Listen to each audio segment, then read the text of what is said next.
जिला ऊना में बीजेपी कार्यालय में बीजेपी ऊना मंडल की अहम बैठक का आयोजन हुआ। इस दौरान बीजेपी की पूर्व प्रदेश अध्यक्ष और मौजूदा ऊना सदर से विधायक सतपाल सत्ती विशेष तौर पर मौजूद रहे। इस दौरान ऊना मंडल भाजपा के तमाम पदाधिकारी भी मौके पर मौजूद रहे। बैठक में भाजपा द्वारा आने वाले कार्यक्रमों को लेकर रूपरेखा तैयार की गई। विधायक सतपाल सत्ती ने बताया कि बीजेपी आगामी 14 अगस्त को विभीषिका दिवस के रूप में मना रही है। उन्होंने आरोप लगाए कि कांग्रेस की गलत नीतियों के कारण 14 अगस्त 1947 को देश का बंटवारा हुआ था। वहीं इस मौके पर बीजेपी विधायक सतपाल सत्ती ने कांग्रेस सरकार पर जमकर निशाना साधा। सतपाल सत्ती ने कहा कि कांग्रेस पार्टी के अंदर गुटबाजी बढ़ गई है। सरकार और संगठन में कोई तालमेल ही नहीं है। सरकार प्रदेश में आई बाढ़ से ज्यादा समय संगठन और सरकार के बीच चल रही गुटबाजी से निपटने में लगा रही है। कांग्रेस के नेता ही अपनी सरकार को लेकर आए दिन बयान दे रहे हैं। सुधीर शर्मा, विक्रमादित्य,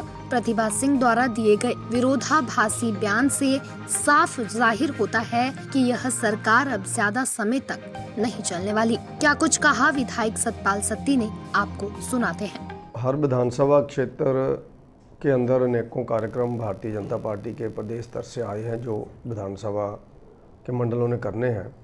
उसी कड़ी में आज ऊना विधानसभा क्षेत्र की मंडल की मीटिंग संपन्न हुई है। जो आने वाले टाइम के कार्यक्रम है उनकी रूपरेखा बनाई गई है। हिमाचल प्रदेश के अंदर और पूरे देश के अंदर भारतीय जनता पार्टी 14 अगस्त 1947 को जो इस देश का बंटवारा हुआ था उसको विभीषिका दिवस के रूप में मना रही है।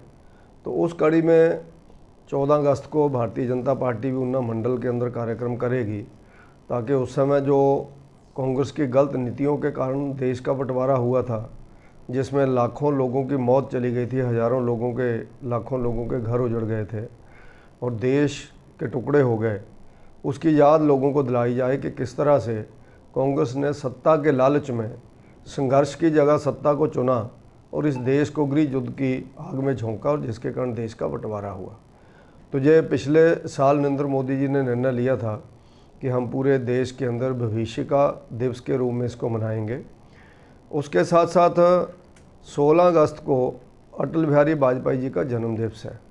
उस दिन भी भारतीय जनता पार्टी श्रद्धांजलि कार्यक्रम करेगी जगह जगह पर अटल जी की याद में। अटल जी के जो इस देश के अंदर उनका योगदान है, क्योंकि अटल जी की चाहे पुण्यतिथि हो चाहे अटल जी का जन्म दिवस हो, उसको भारतीय जनता पार्टी हर साल मनाती है। तो उसी कड़ी में हम लोग अटल जी के 16 अगस्त को जो जन्म दिवस है उस समय हम लोग अटल जी की किए हुए कामों को कार्यकर्ताओं के सामने रखेंगे और उस दिन अटल जी को याद करेंगे। और उसके साथ साथ 30 अगस्त इस देश के अंदर बहुत पुराना पर्व है, हमारा भाईचारे का पर्व है रक्षाबंधन। भाई और बहन का रिश्ता जो है पवित्र रिश्ते की याद दिलाता है। लेकिन भारतीय जनता पार्टी लंबे समय से, जब भारतीय जनता पार्टी का महिला मोर्चा लंबे समय से उन लोगों के कलाई के ऊपर रक्षा बंधन करते हैं, रक्षा का वो सूत्र बांधते हैं जो अपने घरों से दूर हैं, जो अपनी बहन से दूर हैं। जैसे हमारे फोर्सेस के लोग रहते हैं, जैसे बॉर्डर एरियाज़ है वहाँ मिलिट्री के लोग हैं, पैरामिलिट्री फोर्सेस के लोग हैं, या अपने घरों से बैठे हुए पुलिस के लोग हैं। तो भारतीय जनता पार्टी 30 अगस्त को महिला मंडल के माध्यम से, महिला मोर्चा के माध्यम से ऊना मंडल के अंदर रक्षाबंधन के दिवस को मनाएगी। उसका निर्णय भी लिया गया है। हम लोग देखेंगे उस दिन कहाँ इस रक्षाबंधन दिवस को हमारे महिला मोर्चा की महिलाएं फोर्सेस के पास जा कर के उनको रक्षा के सूत्र को बांधेंगी। और उसके साथ साथ एक और कार्यक्रम भारतीय जनता पार्टी ने लिया है। इस देश को आज़ाद हुए 75 वर्ष हो गए हैं, अमृत काल चल रहा है पूरे देश के अंदर। तो मेरा देश मेरी माटी, ऐसा एक कार्यक्रम भारतीय जनता पार्टी ने लिया है। हर गांव से मिट्टी लेकर के दिल्ली तक लोग जाएंगे। पूरे देश के अंदर एक स्थान पर पूरे हर गांव की मिट्टी, हर शहर की मिट्टी को एकत्रित किया जाएगा। और जहां दिल्ली में हमारा जो वार मेमोरियल बना है, वहाँ एक बहुत बड़ा पार्क ऐसा दिल्ली के अंदर बनेगा जो 75 वर्ष पूरा होने के ऊपर दिल्ली के अंदर बनाया जाएगा। तो देश की जगह जगह की मिट्टी वहाँ पहुँचाई जाएगी। तो मेरा देश मेरी माटी, ये कार्यक्रम भी भारतीय जनता पार्टी अभी हर गांव के अंदर मीटिंग करके करेगी और वहाँ से मिट्टी लेकर के उसको एक स्थान पे इकट्ठा करके दिल्ली पहुँचाएंगे।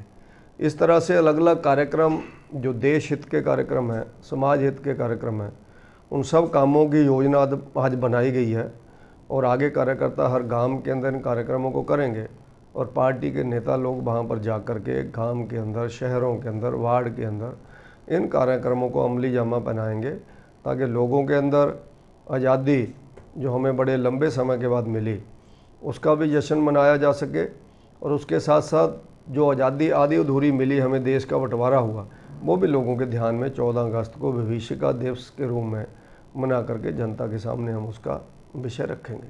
हम तो पहले ही बोल रहे हैं कि कांग्रेस पार्टी ने जो प्रदेश के अंदर गवर्नमेंट बनाई वो लोगों को बरगला करके कुछ वर्गों को लालच दे करके बनाई और आज कांग्रेस के लोगों के अंदर फ्रस्ट्रेशन है क्योंकि उनके काम नहीं हो रहे हैं।